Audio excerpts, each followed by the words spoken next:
The new Brazilian Netflix original series, Good Morning Veronica, sounds a lot like a morning show sitcom. Oh, but it's not. Should you be adding this to your watch list?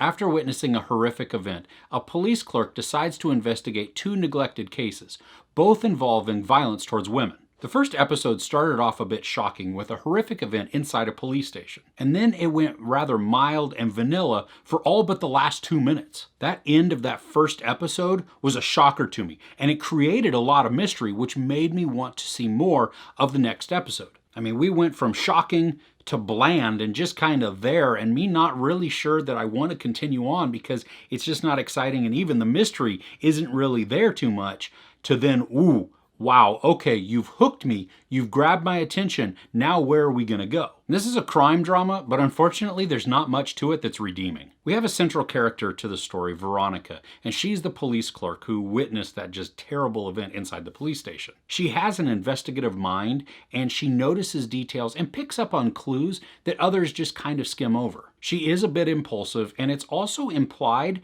that her mental state may not be completely 100% stable. There are a few storylines going on throughout this season, and while they're certainly dark, they definitely have the potential for some really good mystery and intrigue. The problem, though, is that 2 out of the 3 storylines center on and don't really admonish violence towards women. And I'm unsure yet on the third storyline because they were just beginning to dive into it and uncover things at the end of this season. Several of the characters we meet are unlikable, and they're supposed to be, but there's not a lot of consequences to their actions. So it's like their behaviors are endorsed or at least overlooked. There are 8 episodes in this season, and the first half of the show really made me believe that the mystery and the cases that we're seeing are going to have a point and a resolution to them. One of the main storylines is of an abused woman who Veronica is trying to help. But by the halfway mark, nothing has been done to really help this woman. And then we spend the last half of the season almost as voyeurs, which really makes us accomplices to everything that we're seeing. It was sickening. I mean, I was waiting for justice to be served. I was waiting for a positive resolution to be made to redeem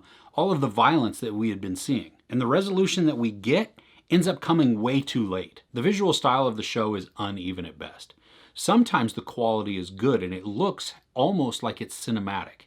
Then other times it switches to kind of TV show mode, but it's still not bad. And by the end of the show, it's almost like they just gave up and said, whatever is going to work. There was a point where the camera was focused on characters with dialogue, and then it just kind of zoomed in a little bit.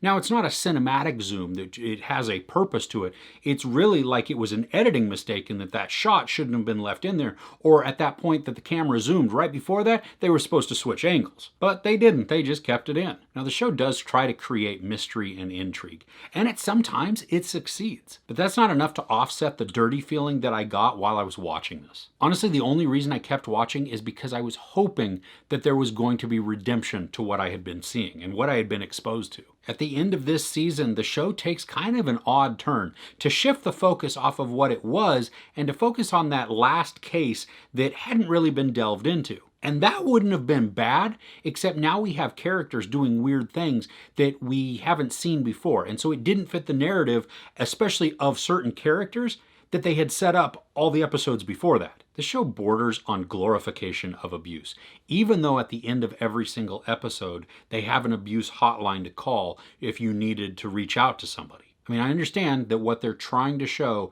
is that violence of any kind towards women is wrong and terrible and horrible. But their message is too weak and it's almost non-existent. And having a character who is a lone voice shouting amidst a group that is just sitting idly by while abuse is happening, it's not a strong stance. While there are some redeeming moments to the show, overall the lack of stance by the show against the violence ruins it. It's also ruined by the voyeuristic nature of all the violence without the condemnation. By the end of it, I just wish I hadn't have watched this. There is sex, nudity, a lot of profanity, and a lot of terrible violence and abuse.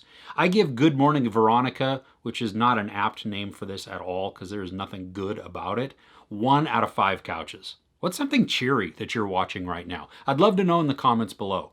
If you enjoyed this review, please give it a like. Also, don't forget to share and subscribe.